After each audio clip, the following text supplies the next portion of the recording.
प्रणय, आवाज येतोय का माझा?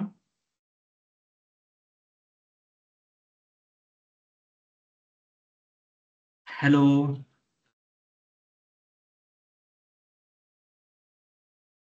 हॅलो प्रणय. हॅलो. काय रे, आवाज येत नव्हता का? नाही नाही नाही. मग किती वेळेचा आवाज येतोय मी?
हॅलो.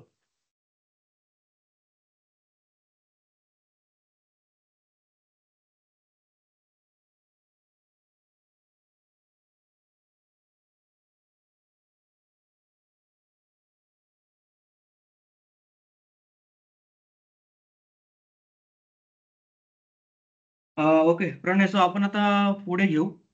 आपला टॉपिक झालेला होता तो म्हणजे सब कॉन्ट्रॅक्टिंग परचेस ऑर्डर. ठीक आहे, आज ओके. आपण पाईपलाईन प्रोक्युरमेंट घेणार आहे. आपल्या कंपनी कोड काय होता, मला सांग एकदा. एडीपीओ.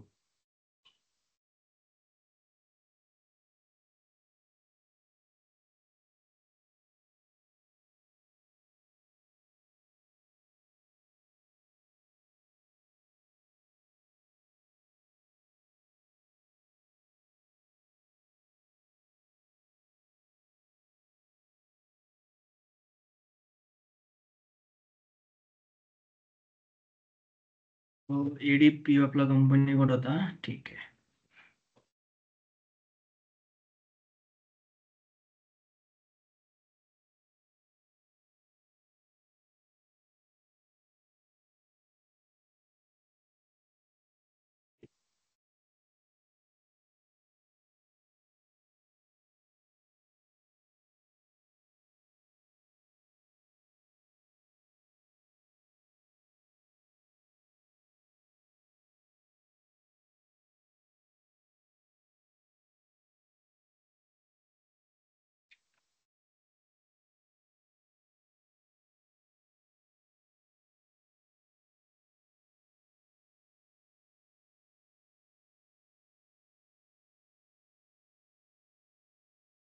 बिस्किट नाही शिकर आपल्याकडे आहे ना? हा.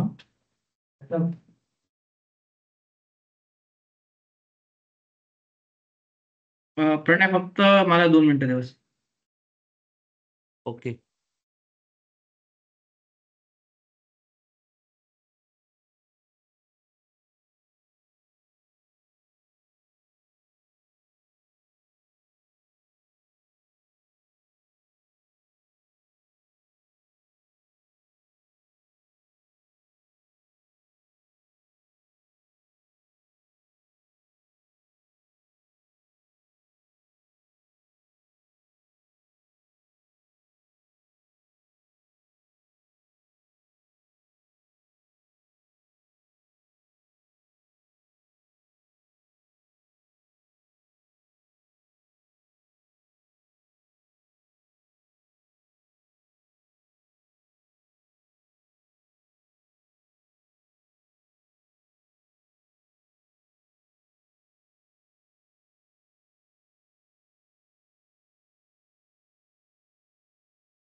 ओके. ठीक आहे. सो आपण सुरुवात करू आता.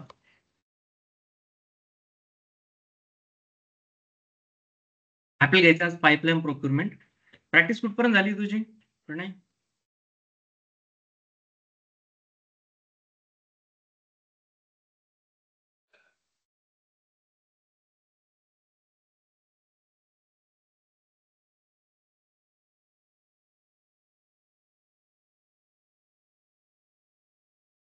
हॅलो. व्हेरियस मोमेंट टाईप ते करत होतो.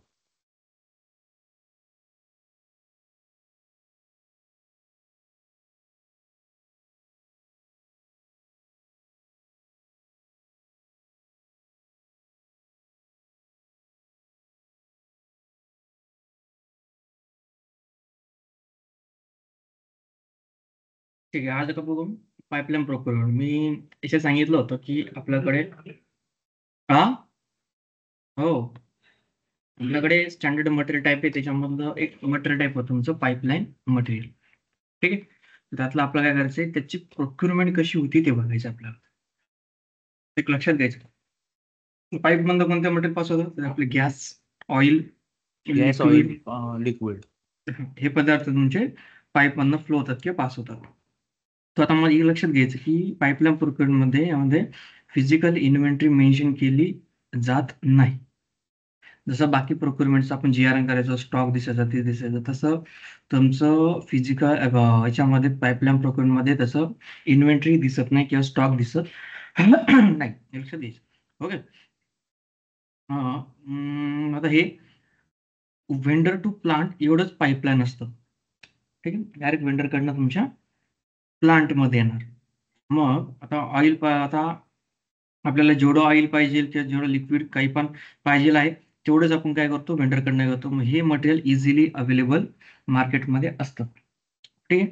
So pipeline material is a material enter the production process directly from a pipeline.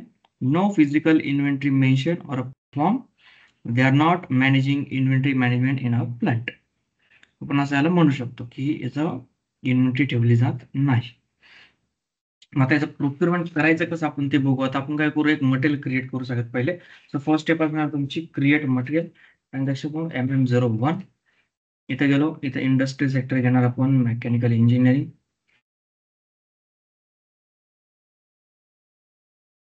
Mechanical engineering घेणार आपण इथे. आणि खाली इथं एक पहिले त्याच्या आधी काय करू, पाईपलाईन साठी अपडेट करू आपण OMS. तर आता SM12.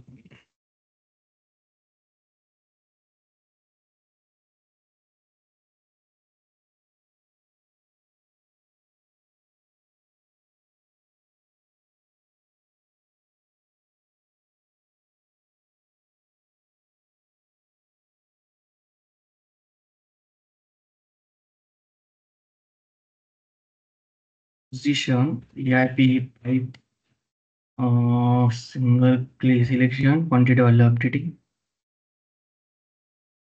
Position ADPO. तर ADPO का दिसत नाही इथे?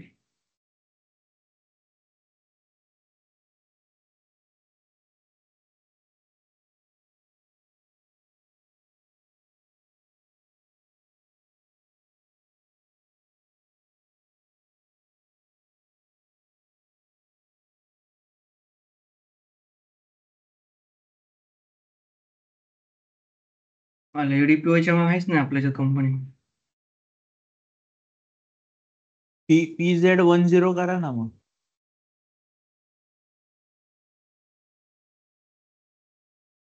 यात तो अपडेट केलंय का सगळं पण?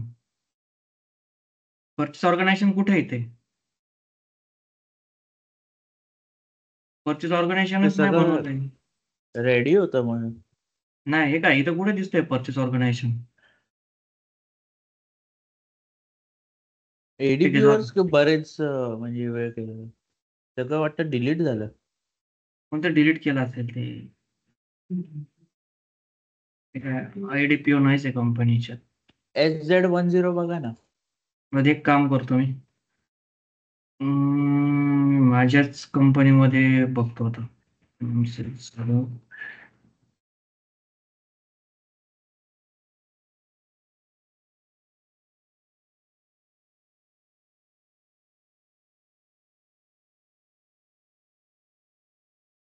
पाईपलाईन बनवलं आहे काय?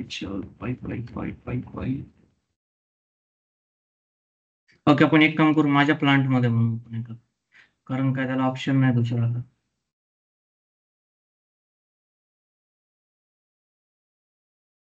माझ्यात अपडेट आहे सगळं, त्याच्यामुळे काही अडचण नाही.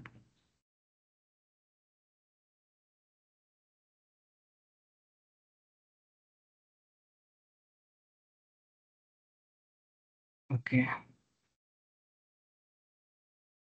पाईपलाईन मटेरियल घेतलं.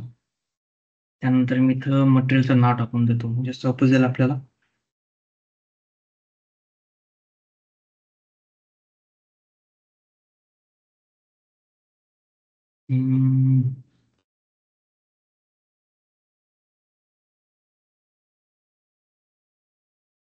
मी पाईप नावाचंच मटेरियल बनवते, ठीक आहे.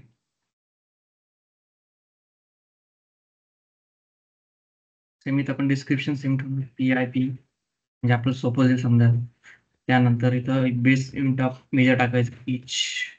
याला तुम्ही रॉ मटेरियल कन्सिडर केलं तरी चालतं, ठीक आहे. एंटर. परचेसिंग मध्ये टाकायचं आपला परचेसिंग ग्रुप 001. एंटर. अकाउंटिंग मध्ये आता इथे आपल्याला व्हॅल्युएशन क्लास घ्यायचा आहे, तो म्हणजे 3000. कारण as a raw material consider केलं जातं याला म्हणून. हा झाला मटेरियल आपला इथं क्रिएट. आता आपल्याला एक सेकंड स्टेप असणार आहे, ती म्हणजेच इन्फो रेकॉर्ड क्रिएट करायचं. इन्फो रेकॉर्डसाठी आपलं ट्रान्झॅक्शन कोड /ME11. आणि याला सप्लाय टाकायचं इथे F4 purchase organisation. Material pipe purchase organisation. आता इन्फो रेकॉर्ड कॅटेगरी मी पाईपलाईन सिलेक्ट करायचं. पहिले सब कॉन्ट्रॅक्टिंग केलं तेव्हा सब कॉन्ट्रॅक्टिंग आपण इथे सिलेक्ट केलं. एंटर केल्यावर इथं आपलं first reminder, second reminder, third reminder expenditure टाकलं. त्यानंतर प्लॅन डिलिव्हरी टाइम 5 टाकलं. स्टँडर्ड क्वांटिटी 100 सिलेक्ट केली. आणि नेट प्राइस घेतलं तर पाईप मटेरियल म्हणलं की याला मी घेतो की 10 रुपये घेतो. सेम हा झाला आपला इथे पाईपलाईन कम्प्लीट. एक काम करतो मी, याला काय करतो, रिपीट थोडंसं एक स्टेप राहील इथे. ME12.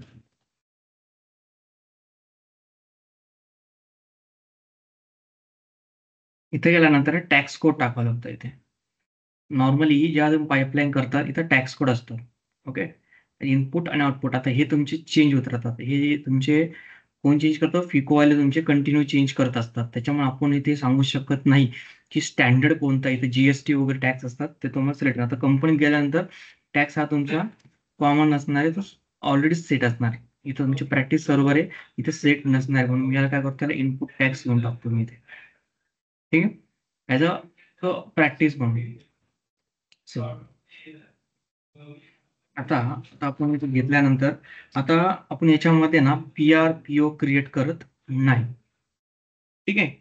डायरेक्टली आपण काय करतो, इथं गुड इश्यू करतो. मग गुड इश्यू साठी नेक्स्ट स्टेप आहे तुमची गुड इश्यू. ट्रान्झॅक्शन कोड मिगो मध्ये गेल्यानंतर आता posting good issue for pipeline material with a movement type. तिथं मुवमेंट टाईप तुम्हाला चेंज करावं लागेल, ते म्हणजे 201. आता मग इथं सगळ्यात पहिले चेंज करायचं ते म्हणजे गुड इश्यू. याला इथे ऑर्डर ठेवायचा. इथं मुवमेंट टाईप चेंज करायची, ते म्हणजे 201P. इथं ऑलरेडी 201P आलं, तर 201P काय सांगते ते सांगून देतो तुम्हाला. 201P काय, consumption for a cost centre from pipeline. म्हणजे पाईपलाईन मटेरियलचं जे पण काही मटेरियल असेल त्याचं कन्झम्पशन व्हायला पाहिजे, म्हणून आपण 201P इथे सिलेक्ट करतो. एंटर केल्यानंतर खाली यायचं, इथं मटेरियल टाकायचं. आपलं मटेरियल आपलं PIP. क्वांटिटी टाकायची. आता क्वांटिटी किती, समजा मी घेतो 100 क्वांटिटी, ठीक आहे. वेअर मध्ये जाणार, इथं प्लांट टाकणार. प्लांट आपला उदय नावाचं, ओके. त्यानंतर इथं मुवमेंट परत चेक करायची. नंतर जायचं पार्टनर मध्ये, इथं वेंडर टाकायचं आपलं. अकाउंट असाइनमेंट मध्ये जायचं, इथं टाकायचं तुम्हाला कॉस्ट सेंटर. ठीक आहे, हे विसरायचं नाही. कॉस्ट सेंटर माझं आहे प्रोडक्शन टाकणार आहे. हे एंटर केल्यानंतर आपल्याला चेक केल्यानंतर डॉक्युमेंटचं ओके आल्यानंतर पोस्ट करायचं. हे झालं तुमचं पाईपलाईन मटेरियलचं पोस्टिंग. आता यानंतर काय करायचं, याची डॉक्युमेंट एंट्री चेक करायची. ठीक आहे, मग कसं करणार, इथं जाणार डिस्प्ले मध्ये, याला एंटर करणार. एंटर केल्यानंतर तुला इथे दिसून तुझी एंट्री आल्यानंतर आपण काय करतो, document info, FI document, accounting document. मला शिकवलं होतं MMFI इंटिग्रेशन शिकलो आपण तेव्हा. आता इथं काय आहे, तर याच्या तुमच्या 2 एंट्री हिट झालेल्या आहेत. कोणत्या, फर्स्ट तुमची आहे कॉन पाईप म्हणजे कन्साइनमेंट पेएबल, हे झालं तुमचं क्रेडिट. त्यानंतर तुमचं कन्झम्पशन आहे म्हणजेच VBR, ते झालं तुमचं डेबिट. ओके, सो तू OBIC मधून चेक करू शकतो, कॉन आणि GBB हे चेक करू शकतो OBIC मधून. ठीक आहे, सो आता याचं मी काय करतो, एक MMB कोणता, कारण जर इन्व्हेंटरी होत नाही, हे तुला दाखवून देतो कशी होत नाही इन्व्हेंटरी ते. सो MMB कोणी काय घेतलं होतं, पाईप उदय नावाचा प्लांट आहे, एक्झिक्यूट. याचा तुला स्टॉक काहीच दिसणार नाही ते. आपण मिगो केलं, सगळं केलं तर तू स्टॉक दिसणार नाही का, कारण की त्याचं फिजिकल इन्व्हेंटरीच मेन्शन केलं जात नाही. मग आपल्याला जर बघायचं असेल तर कसं बघू शकतो, तर मग आता आपण MB51 मध्ये इथं मटेरियल टाकायचं, प्लान टाकायचा, सप्लायर नाही टाकलं तरी चालतो, याला एक्झिक्यूट करायचं. तुला दिसून इथं काय दिसणार, तुला पाईपलाईन मटेरियल आहे तुझं, मुवमेंट टाईप यूज केली 201P, हा डॉक्युमेंट नंबर, हा तुझी पोस्टिंग डेट आणि किती गेलं पाईप, म्हणजे तुझं 100 क्वांटिटीचं काय झालेलं आहे इथे कन्झम्पशन झालेलं आहे. इथं तुला दिसून येतं, ही एंट्री तुझी इथं दिसून येते काय झालं काय नाही ते. अशा पद्धतीने फक्त तुम्ही बघू शकता पाईपलाईनची एंट्री. आता मटेरियल आलं तर तुम्ही कन्झम्पशन पण केलं, मग आता त्याचं इनवॉइस सेटलमेंट करावं लागेल ना. मग आता इनवॉइस सेटलमेंट जर करायचं असेल तर मग आपल्याकडे ट्रान्झॅक्शन कोड आहे MRKO, म्हणजेच इनवॉइस सेटलमेंटसाठी हा आहे. हा कन्साइनमेंट आणि पाईपलाईन सेटलमेंटसाठी आपण यूज करतो. त्यानंतर इथं कंपनी कोड टाकायचा, खाली तो वेंडर टाकायचं आपलं, खाली प्लान टाकायचं, इथं मटेरियल टाकायचं. त्यानंतर खाली तर काय करायचं, कन्साइनमेंट काढून टाकायचं, पाईपलाईन ठेवायचं आणि डिस्प्लेच्या ऐवजी त्याला सेटल करायचं प्रोसेसिंग मध्ये. ओके, तो त्यानंतर त्याला एंटर, नंतर त्याला एक्झिक्यूट.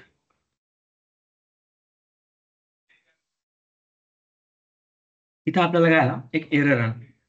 एरर का आला इथं आता आपल्याला, कारण आपल्याकडे मी जसं म्हणलं की टॅक्स कोड आपल्याकडे परफेक्ट नाहीये. याला लागतो GST किंवा वॅट वगैरे. इथं आपल्याकडे टॅक्सच अवेलेबल नाही, कारण आपली प्रॅक्टिस सर्व्हर आहे. त्यामुळे आपण इथं काहीच करू शकत नाही. मग तुमच्या कंपनीमध्ये जेव्हा तुम्ही जाताल तेव्हा तुमचा टॅक्स कोड असतो हा फिक्स असतो. मग त्यात तुमचा टॅक्स कोड तुम्ही टाकल्यानंतर तुमचं समोर एक स्क्रीन ओपन होईल. त्यानंतर तिला काय करणार, तुम्ही पुढे फॉरवर्ड करणार तुमच्या अकाउंटवाल्यांकडे. मग अकाउंटवाले काय करतील की त्याच्यावरती त्याचं पेमेंट करतील वेंडरचं. मग ह्या 2 गोष्टी आपल्याला करायच्या गरजेच्या नाही, इन्व्हॉइस सेटलमेंट आणि एक तुमचं पेमेंट करायचं. कारण ते टॅक्स कोड असतो, त्याच्यामध्ये टॅक्स कोड त्यांनाच माहिती असतो, फिकवाल्यांना, अकाउंटवाल्यांना. ते टाकून व्यवस्थित त्याचं करून घेतात. ओके, तो इतकं लक्षात घ्यायचं याच्यामध्ये. आता याच्या पण काही अकाउंटिंग एंट्रीज असतात. त्याच्या कोणत्या अकाउंटिंग एंट्री असतात ते म्हणजे कन्साइनमेंट पेएबल, कॉन पाईप ते डेबिट होईल, आणि व्हेंडर अकाउंट असते KBS. आता प्रत्येक वेळेस ना या इन्व्हॉइसिंग मध्ये व्हेंडर अकाउंट KBS क्रेडिटच होणार, हे लक्षात घ्यायचं.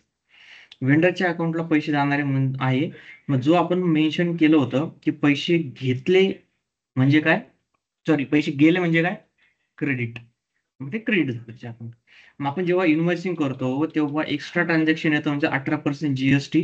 मग आता कोणते पण टॅक्स लागू शकतो, त्यात अलोकेटेड केलेलं असतं त्याच्यामध्ये. तर ते पर्सेंटेज आहे ना, म्हणजे टॅक्सची पण एक अकाउंट असायला पाहिजे. तर त्याला सिस्टम मध्ये आपण इनपुट टॅक्स असं म्हणतो. ओके, म्हणजे एक लक्षात याच्यामध्ये की प्रोसेसिंग मध्ये कधी पण इनपुट टॅक्सच लागतो, म्हणजे पर्चेसिंग मध्ये कधी पण इनपुट टॅक्सच आपल्याला घ्यावा लागतो, दुसरं घेऊ शकत नाही. ठीक आहे. ही याच्या वाटण्याची त्याच्या इथं तुमचं पाईपलाईनचं प्रोक्युरमेंट इथं फिनिश होतं. समजलं? ही तुमची पाईपलाईन प्रोक्युरमेंटची अकाउंटिंग एंट्रीज होती.